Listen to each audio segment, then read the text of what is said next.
देखिए, पूरे प्रदेश में अगर मैं देखूं एमआईएम की लिस्ट, तो मुझे 2 कैंडिडेट ऐसे लग रहे हैं जो कि विधानसभा पहुंच सकते हैं। समाजवादी पार्टी ने ऐसे एक उम्मीदवार को टिकट दे दिया जिसका समाज में विरोध है, जिस मुस्लिम समाज से आता है उसके अंदर उसका विरोध है।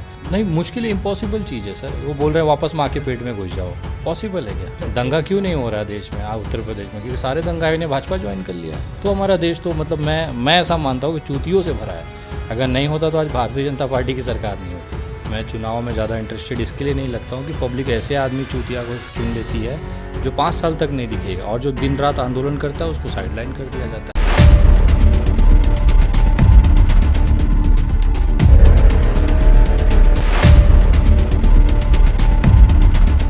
नमस्कार, आप देख रहे हैं सोशल न्यूज़ में आपके साथ मोहम्मद अकरम। लगातार मैं आपको दिखा रहा हूँ उत्तर प्रदेश में किसकी सरकार इस समय जनता चाह रही है। अगर बात की जाए, हम लोगों ने लगातार हर जगह जाके पब्लिक ओपिनियन की, पब्लिक से बात की, और साथ ही साथ आपको ये भी बताया कि कहाँ पे जनता जो है किस तरफ झुकाव कर रही है। फिलहाल आज अगर हम बात करें, हमारे साथ विनय दुबे जी मौजूद हैं, लगातार बात करते हैं। अगर बात की जाए, जो मौजूदा सरकार है उसके ऊपर खुल के बोलते हैं और लगातार जितनी भी गलतियां होती हैं उस पर भी बात करते हैं। कई बार ऐसा हुआ है कि जनता ने जब यहाँ ये कहीं जाते हैं तो जनता ने इनको बहुत सम्मान दिया है। कई लोग ऐसे होते हैं जो कहीं ना कहीं कोशिश करते हैं कि इनको जाने ही ना दे वहाँ से।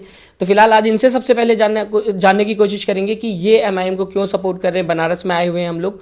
आप लगातार कोशिश करते हैं लोगों के बीच में जाने की, अपने जो आवाज़ है वो हमेशा बुलंद रखते हैं। एमआईएम में आने की वजह क्या हुई आपकी? मैं एमआईएम में कहाँ आया हूँ सर? आज अगर बात की जाए, आप रोडों पे उतर रहे हैं एमआईएम को लेके। देखिए, मैं उस टीम का हिस्सा हूँ जिसमें सारे देश के सोशल एक्टिविस्ट आते हैं। हरीश मिश्रा जी हमारी टीम के प्रमुख एक चेहरा है, एक नाम है। तो वो जहाँ पे रहेंगे, मतलब हम हरीश मिश्रा को सपोर्ट कर रहे हैं। एमआईएम से हैं तो बट ऑब्वियसली मुझे उस पार्टी के लिए काम करना पड़ रहा है, लेकिन ऑफिशियली मैं किसी पार्टी का सदस्य नहीं हूँ। अच्छा, मैं अगर निजी तौर पे, फिलहाल आपका तो वोट नहीं है अगर बात की जाए, लेकिन निजी तौर पे अगर आप जैसे बीजेपी की बात कर ली जाए, बीजेपी लगातार, अगर बीजेपी से आपके फ्रेंड होते तो क्या आप उसमें भी सपोर्ट करते हैं? देखिए, व्यक्तिगत संबंध सब जगह है। बीजेपी में भी अच्छे लोग हैं, कुछ कैबिनेट मिनिस्टर्स हैं जो मदद करते हैं चीज़ों को लेके, तो उनसे भी दोस्ती है। तो व्यक्तिगत देखिए, हर बंदे का कहीं ना कहीं चीज़ें होती हैं, बट जब विचारधारा की जब लड़ाई होती है, जब एक तरह से आपको बोला जाता है कि नहीं, आपको इस कौम से या इस पर्टिकुलर आदमी से नफरत करनी है, वो चीज़ अपने से नहीं होती है। अच्छा। तो विचारधारा की जहाँ लड़ाई है वहाँ हम दुश्मन हैं, कट्टर दुश्मन हैं। आप मेरा नेचर जानते हैं, सोशल मीडिया पे मेरे तेवर जानते हैं। तो जहाँ दुश्मनी की बात है तो खुला दुश्मनी है सर, और जहाँ दोस्ती है तो दिल से दोस्ती है, खुले तौर पे दोस्ती है। तब पार्टी बैनर वो चीज़ें वो मैटर नहीं करता है। अच्छा, अगर बात की जाए, उत्तर प्रदेश चुनाव चल रहा है, आप किसके साइड, अगर वोट देने का चांस मिला, आप किसको सपोर्ट करेंगे? देखिए, बेसिकली इस समय उत्तर प्रदेश में समाजवादी सरकार बना रही है, इसमें कोई शंका नहीं है। पूरे प्रदेश में समाजवादी एक तरफा जीत की तरफ बढ़ रही है और बीजेपी की हालत पतली है। शायद यही कारण है कि हर एक विधानसभा पे नरेंद्र मोदी जी, योगी, अमित शाह जैसा चेहरा जा जा के लोगों से वोटों की भीख मांग रहा है। तो ये कहीं ना कहीं दिखाता है कि वो कितनी हताश है, कितनी टूटी हुई है। और रही बात मुझे वोट देना है, तो मैं हमेशा से नोटा को वोट देता हूँ सर। अच्छा। मेरे लिए हर पार्टी एक ही जैसी है, वो हमेशा से अपना, क्योंकि सब थाली के चट्टे बट्टे हैं, कुछ अच्छा कुछ छोटा, कुछ छोटा कोई बड़ा। तो मेरा पहला वोट ज़िंदगी का नोटा को था और आज तक मैं नोटा को वोट देता हूँ। इवन अगर मैं भी उम्मीदवार बन के कभी उतरूँगा तो मैं अपने आप को भी वोट नहीं करूँगा। सर, ये तो गलत हो जाएगा ना। अगर आप अपने आप को वोट नहीं देंगे तो आप उम्मीद तो रखेंगे ना आपसे कि आप कुछ तो अच्छा करेंगे। देखिए, पागलों का देश है, यहाँ पे लोग नमूने चुने जाते हैं। मैं चुनाव में ज़्यादा इंटरेस्टेड इसके लिए नहीं लगता हूँ कि पब्लिक ऐसे आदमी चूतिया को चुन लेती है जो 5 साल तक नहीं दिखेगा, और जो दिन रात आंदोलन करता है उसको साइडलाइन कर दिया जाता है। तो देश में एक बड़ा चूतियापा ये भी तो है ना, एक बीमारी है ये। उनको अच्छे चीज़ें वाले लोग नहीं चाहिए, जो मेहनत करे, आंदोलन करे, ऐसे लोग नहीं चाहिए। उनको वो लोग चाहिए जो फॉर्चूनर और गनर्स का काफिला लेके चले, भौकाल टाइट रहे, गोल्ड की चैन हमारे महाराष्ट्र में बहुत चलती है, सब गोल्ड गोल्ड, तो उनको भगवान एकदम डैशिंग माना जाता है। लेकिन जो आंदोलन करे, राशन की बात करे, बेरोज़गारी की बात करे, लाठी खाए, जेल जाए। आज सोचिए ना, उमर खालिद कहाँ पे है, जेलों में बंद है, यूएपी में, कोई नहीं पूछ रहा है। लेकिन अगर एक वहाँ पे हॉलीवुड स्टार आ जाए या बॉलीवुड का एक छोटा टिकटॉकर ही आ जाए, लोग सेल्फी ले सेल्फी ले सेल्फी। तो हमारा देश तो मतलब मैं ऐसा मानता हूँ कि चूतियों से भरा है। अगर नहीं होता तो आज भारतीय जनता पार्टी की सरकार नहीं होती। अच्छा, 5 साल हो गए योगी जी को, अगर बात की जाए किस तरीके से देखते हैं इनके कार्यकाल को? 10 में से 0 दे सकते हैं सर, इससे ज़्यादा क्या बोलूँगा। माइनस होता तो माइनस भी दे देता भाई। एक तो देना चाहिए। ये इंसान पॉलिटिक्स के लिए नहीं बना है। ये इंसान एक अलग ही नशे में, अलग ही दुनिया में जीता है। योगी जी तो कहते हैं एक योगी होता है जो लोगों की भलाई कर सकता है और मैं वही कर रहा हूँ। देखिए, हमारे सनातन धर्म पे मुझे ऐसा लगता है कि बहुत बड़ा कलंक है ये चीज़। जो सन्यासी होता है ना, उसके अंदर लोभ, माया, लालच, भय ये सब नहीं होता है, क्रोध ये सब नहीं होता है। लेकिन योगी के अंदर ये सारी चीज़ें भरी हुई हैं।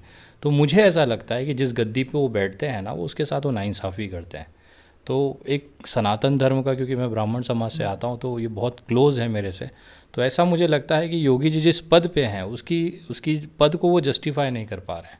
एक महंत केवल महंत ही होता है, उसके लिए सारी जनता, सारे लोग, उनके दरवाजे पे हर व्यक्ति जो है वो एक समान होता है। लेकिन जब ये स्टेज पे होते हैं तो इनका अलग ही नेचर होता है। वो तो कह रहे हैं आज उत्तर प्रदेश में अगर बात की जाए, गुंडा राज खत्म हो गया, गुंडे या तो जेल के पीछे हैं या उत्तर प्रदेश छोड़ के भाग चुके हैं। बराबर, एकदम सही कह रहे हैं, गुंडा राज खत्म हो गया, क्योंकि सारे गुंडे तो भाजपा ज्वाइन कर चुके हैं। अच्छा, आपको लगता है दंगा क्यों नहीं हो रहा है देश में, उत्तर प्रदेश में? क्योंकि सारे दंगाई ने भाजपा ज्वाइन कर लिया है। जब सब उस तरफ है तो दंगा कौन करेगा? और देखिएगा, जैसे ही समाजवादी की सरकार आएगी दंगे शुरू हो जाएंगे, क्योंकि जो भाजपा में दंगाई बैठे हैं ना वो दंगा करना चालू करेंगे। ये दिखाएंगे कि समाजवादी सरकार में दंगा होता है। सारे जितने भी गुंडे हैं भाजपा के ना, वो सड़कों पर उतर के लड़कियों को छेड़ेंगे, दुपट्टा खींचेंगे, मर्डर करेंगे और दिखाएंगे अखिलेश सरकार में ये सारी नेगेटिव है। क्योंकि वो जो करने वाले अपराधी हैं ना, सब इसमें भाजपा में बैठे हुए हैं। अच्छा, अभी एक वीडियो वायरल हो रही थी लगातार, उसको लेके मीम्स भी बन रही थी लगातार। अगर बात की जाए, अमित शाह ने एक बयान दिया है जो 12वीं पास करके इंटर में जाएगा उसे लैपटॉप देंगे। किस तरीके से देख रहे हैं इस बयान? अच्छी चीज़ है ना सर। अब क्या लोगे आप सर? एक क्रिमिनल जो तड़ी पार रहा है वो गृह मंत्री बनेगा तो आपको क्या लगता है आपके बच्चों को अच्छी चीज़ बताएगा? तो सर 12वीं पार करके इंटर में जाना कितना मुश्किल होगा? नहीं, मुश्किल इम्पॉसिबल चीज़ है सर। वो बोल रहे हैं वापस माँ के पेट में घुस जाओ, पॉसिबल है क्या? तो देखिए, ये एंटरटेनमेंट पार्टी है, इसको आप जितना एंजॉय करोगे ना उतना आपके लिए अच्छा। अगर आप सीरियस लेने लगे ना तो आप चूतियापा में शामिल हो जाओगे। हम अंधभक्त तो बोलते हैं ना जिसको, उसमें आ जाओगे। क्योंकि उनका कोई सोचने का सेंस ही नहीं होता है। उनको बस एक अंडा दिखाया जाता है और उसी के इर्द गिर्द उनकी पूरी दुनिया होती है। तो ये सरासर पूरा मनोरंजन की आइटम बन चुकी है पूरी भारतीय जनता पार्टी। जितना मज़ा लेना है एंजॉय करिए। कपिल शर्मा शो देखते हैं ना रात को, हंसते हैं, थोड़ा टाइम पास होता है मस्त, वैसे इनके भाषण को देखिए और सो जाइए। मैं लास्ट में कुछ सवाल एक दो बचे हुए हैं, मैं वो भी पूछना चाहूँगा।